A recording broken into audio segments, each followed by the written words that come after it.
bashashaa faan ammani beekanii dhufan naggaadeen dhufti beeka achi dhadhaa Nundiro sallajaan hin beekna beekta. Garuu nama abaluu jechuutti adda baasuu hin dandeessu. Sallaaj.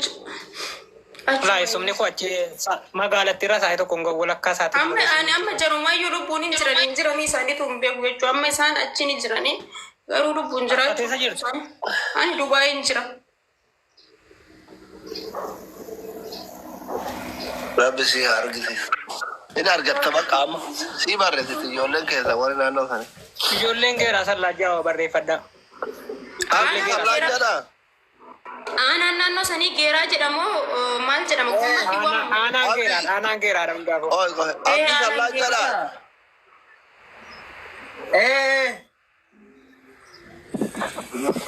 Nama isiin jettu kana hin beektaa? Inni jette maqaan isaa obboleessaatitti maqaan inni Hanaan. Nama beekamaa miti garuu inni maqaan isaa hoo Ziyaad yookiin Abbaa Raayyaa jedhama naannuma sanii yookiin ilmi isaa hangafaa Turaa jedhama Turaa. Nama baay'ee jira fakkeenyaaf milikkita ammoo milikkita wanta guddaa magaalaa san keessa namni wofcoo qabu nama maqaan isaa takkaa eenyu akka jedhamu garuu dur garuu turee jira amma wofcoo fa'i jira magaalaa bakka katamaa xiqqoo wayiiti bataam itti jechuudha. Takkaa darrooti. Takkaa kan jedhamu achi safara saniin jiranii. Takkaa darrooti hin nyaata yaa. Hin beeku maqaa abbaa garuu wofcoo qaba achi keessa jechuudha akka fakkeenyaatti gabama fillafiiti irratti.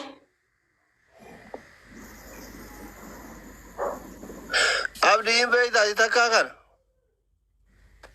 Takkaa nan beeka. Takkaa isheen hin beekti takkaa. Baabura isaa beekti. Amma warruma isaatutu qabataman argadhiisuma sanuu yoo argadhe naaf hidhuu danda'an warra seen warra kiyya san maaliif fira maazarii kiyyaa obboleettii takkaa san namni maazarii kiyyaa fira ta'u waan fuudhee jiruuf na himuu hin danda'an. Assalaamu alaikum warahmatullahi wabarakatuh. Waalaikum assalaam. Jirtu doktora kami fayyaa keessanii? Nagaa fayyaadha. Koi meera garaa gaba wayii namas baasisi. Kami jawaattani? Fayyaadha. Abbo uummanni waliin dha'ee bari gandi sii dhimtu ganda qollaa sallaajaati jedhaarti amma sallaajaa isaan jedhan kun ganda biraati ganda qobaati beekta. Eeshi. Magaalaa isin amma jettu kun magaalaa Bashashaatti kanaanu magaalaa Sadii jedhama. Sadii sanarraa magaalaa Yukirootu jira. Yukiroon sun immoo ganda miti ganda qollaa sallaajaa jedhamti beekta qobaatti jechuudha. Eeshi. Amma bakka sana bakki isin jedhaartu uummata hin galle natti fakkaata. Isiin sallaajaa kan barbaadde gara sallaajaa qabdi. Ganda qubboo sallaajaati immoo qollaa sallaajaati immoo bakki isin jette kun. Sallaajaa itti baar kunti galuu qaba. Qollaa sallaajaati itti baramma. Warra baabura takkaa bira. Bashaa sallaajaati itti baramma. Sirri achuma. Gandi qubboo sallaajaa qubaadha beekta. Isin immoo Bashashaatti haanti jette haanaa geeraati. Ganda qollaa sallaajaati jedhaarti miti maa. Ela dhagaa qubboo sallaajaa dhaggeeffadhu qubboo sallaa amma bakka deedaarti Yukiroo mataa Yukiroodha. Sallaajaa kana isin jedhaartu immoo magaalaa sallaajaa keessaa nama akkana dhaarte waan ta'eef ijoollee sallaajaa bichaadha wanti barbaachisu. Amma ati kan jiraa jirtu Yukiroon kophaa maasta jira. Assalamu alaikum warahmatullahi wabarakatuh. Assalamu alaikum sallaajumatti aanaati. Alaikum assalam. Gara deebii dubbatu waan bakka siin jettu natu beeka. Beekta amma bakka siin jettu.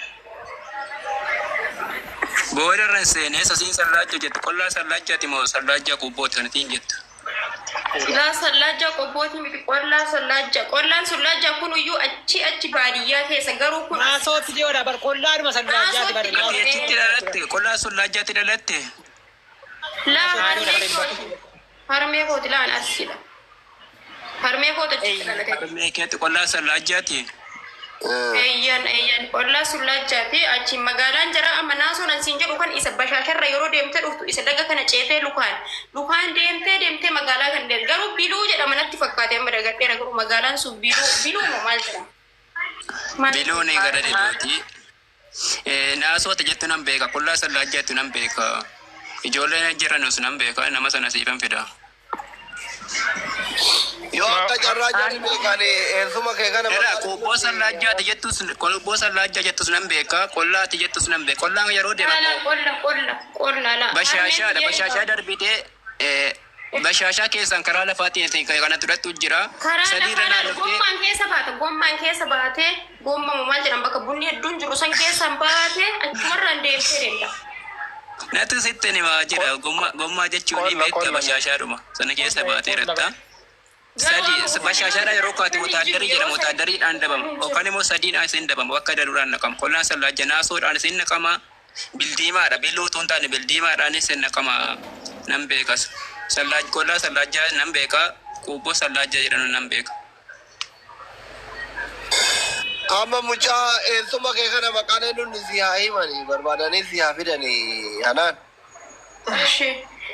Ziyaad maqaan isaa Ziyaad Kadir Abbaa Maccaa jedhama. Haati tiyyammoo Taajuu Kadir Abbaa Maccaa jedhamti. Amma mucaan tokko Arsiidha. Achitti dhalatee Arsiidha. Abbaan isaa Jimmaadha. Yeroo tokko dhufee jennaan argee ture. Mucaa sanallee abbaa sanan beekanan gaafadha. Haati sunillee yoon kan harka sanarraa natte kan taate. Nu erga yeroo san maazariitti yaana achi deemanii du'anii jiranii nutis quba hin qaban nutis jara quba hin qabne yeroo san nutis telefoonni illee qaban jiru. Amma karaa garbaa namoota magaalaa qubbatan waggaa amma fidhatoo namoota magaalaa qubbatan namoota gurguddaa. La qubboo keessa namni ooftuu namni qaba namni sin akka maqaan isaa jedhu namni ooftuu qabu. Maqaan isaa takkaa jedhama takkaa. Takkaa jechuun takkaa kanan beeku yookiroodha gaanni. Yookiroota inni aaree bakka achuma ta'uu. Takkaan yookiroodha mucaa. Yookirooni qubboo sallaajjaa bakki namatti kun barata. Takkaa jechuun abbaa qabeenyaati nan beekas. Qollaa sallaajjaati. Naasoon tiin jettu naasoon qollaa sallaajjaati inni. Bashaashaadhaan naqamu. Laal Najiib durumaanuu gisee nu maazariitiin wajjin deemnu qolla masullaajjaa san jennee deemne qolla masullaajjaa isin jettan kanaan dhahinee achi jechuu turree achi eegas booda immoo maqaa anamma tikkilee garuu aanaan geeraadha akkuma isin jettan aanaan geeraadha natti fakkaata. Sirriidha aanaa geeraa bashaashaa sadiidha bashaashaan aanaa geeraa jedhatti geeraan qottaadhaan. Inni nuyyuu hin beeka maaliif jennaani amma takkaan inni amma jiru kun otoo isumaayyuu qabatamaan namni argeetiin na dubbise nama akkana milikkitaanuyyuu nama akkana nama Arsii biyya Arsiitti heerumee biyya san dhayxee turte maasariin tiyya laakiin utuu milikkitaan gaafatanii nama akkana obboleessisii eebaluu jedhamatu jedhaniin beekuun oolu isumayyuu qabatamaan osoo namni sammaa argee na gaafate jechuudha. Ijoollee qollaa sallaajjaanatu siifida. Ijoollee magaalaa sanatti dhalatanii. Lakkoofsa warra biyyaan tokkichumaan qabu warri jaratu lakkoofsa qabaadhee barbaadan qabu bara lakkoofsa jira. Adiraashaa jara tokkicha ijoolleen summan hedduudha jechuu zariin isaanii tokkichumaan beeku. Irratti sarchi godhi ilaale kan. Himbo maalitti hin beekaree hin beeku maqaan isaanii miidiyaa namni fayyadamu namni sirriitti fayyadamu yoo itti fide na dhufuu danda'anii. Namni miidiyaa sooshaal miidiyaa. Amma ni qollaa sallaajjaa kan ta'e sana gaafadhu qollaa sallaajjaa ta'e natu ijoollee qollaa sallaajjaa natu dawwalee sii fida. Bakka Najiib kana fooloo godhi suutan si haa barbaadu. Lakko ati achirraa gaafadhu kottu ijoollee qollaa sallaajjaa natu sii fida. Anillee takkaa siifan barbaada ati fooloo na godhi. Akkas godhe ishii haadhaan. Yoo na firri jaranne as jalan dhabamu ka keessan faasii barreessan hin boqni haaraman hin argatu. Ijoolleen qollaa sallaajjaa hin jiru. Baay'eetu jiru ijoolleen bashaashaa. Nama isin jettu kana beektan keessan barreessan yoo asirrallee seenu carraan argatiniif hin barbaanne karaa keessaa barreessan. Maqaan isaa eenyu jette haadhaan? Maqaan isaa Ziyaad Kadir Abbaa Maccaa jedhama. Namni Ziyaad Kadir Taajuu jedhamti Taajuu Kadir. Ana geeraa jette? Aanaatu geeraadha malee doktorri geerarraa fagoodha bakki ittiin jettu. Ana geeraa ganda qollaa sallaajaa naannawa magaalaa qollaa sallaajaa jedhamu warri beektan karaa keessa. Bosona wayii keessa bosona bu'aa keessa baratichi. Baadiyyaadha naannoo baadiyyaa. Baddaa saabuuti qaba. bosona bunaati. Bakka fi barbaanna yoo dhabde ganda warra soddaa kiyyaatti gaafan achi dhaquu wada waliin deemta. Amma natu si deessa ijoollee qollaa sallaaca ati achitti deebiitti booda na godhu. Ijoollee qollaa sallaaca natu itti dawalee sii fida. Warqeetti yarabbeessaan. Hin arganne. Natu sii fida. Akkuma ati biyya alaa jirtu kana yoo ta'u ijoolleen jarallee as jala faadhi jiraatanii si dhageeffachuun malaba.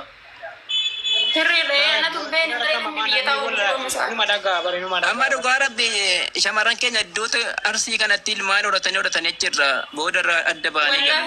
Namni biyya namaatti heerumee achi booda bilbilumaan walitti dhufanii akkuma nama bakka wallahi hedduu takka. Warri nama biyya biraa fuutanillee wallahi haadha manaa teessan maatii isiitiin haggan biyaansi waggaa lamaan waggaa sadii illee taanaan wal haggananyaa. Akkanatti yeroo addaan fagaate ilmi namaa akkana wal duraan jarri eessatti wal xambase abbeetu qaratee jira kee. Abbaan kiyya qaratee achi dhaqee man warraa taa'ee qarraasisaa ture. Fudhatee galee.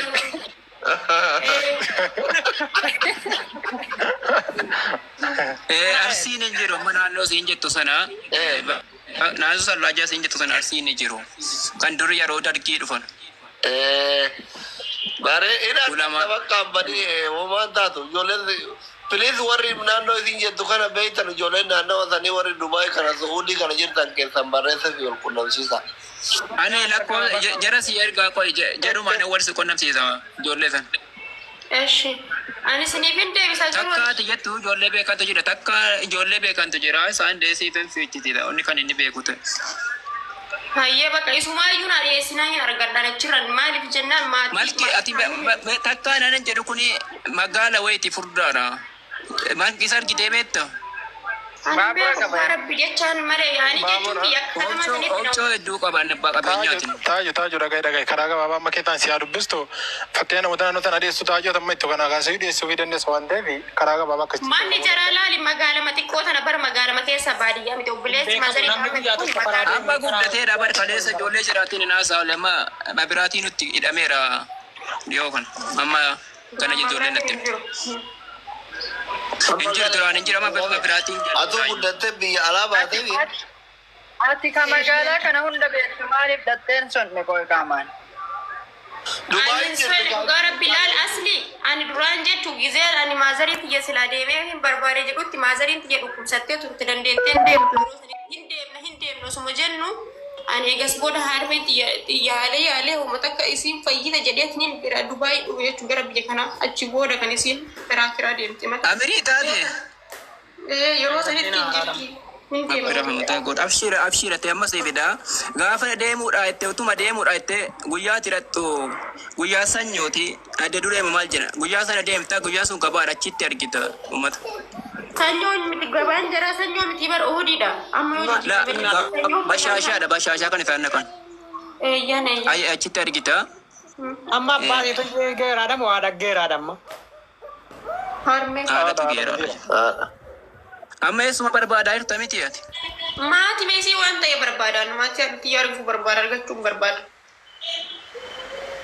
Abshir amma dhaqoo ijoollee tana sii fidaan itti dabalan. Hin argatta bakka abshir. Ijoollee sii fida ijoollee kolaasa jala qabaman inboxii haaroo faalaali yoo dhabde mootuu najiib nama naannoo sanii baay'ee haasaa jira barbaade. Natu sii fida maal taate yoo dhaquu barbaadde yoo natu nama sii godhe jenna akkatti qollaa sallaaja nama sii geessu ijoollee nama kiinaa si geessu sii godhe dhaquu barbaadde. Waan hundi natu danda'u akkasillee goote rakkoo takka qabu waan hundayyuu. Ijoollee qollaa sallaaja nama si geessuun sii godhaan shamarrallee. Hedduu galatama Dooktar Dhugaa Rabbi wallahi jechu yeroo hedduu yoo as mana asilitti dubbadde numan argadha yeroo mana mubaarakis nan galchine hedduu takka galatoomii Rabbiin inshaallah namni harmee keessan jaallattan harmee keessan Rabbiin isin haa tursiisu otoo isin lubbuun jiraatteef immoo dhaqee hedduu natti lagaru. Laa natu si ati akkatti qaamaan si akkatti natu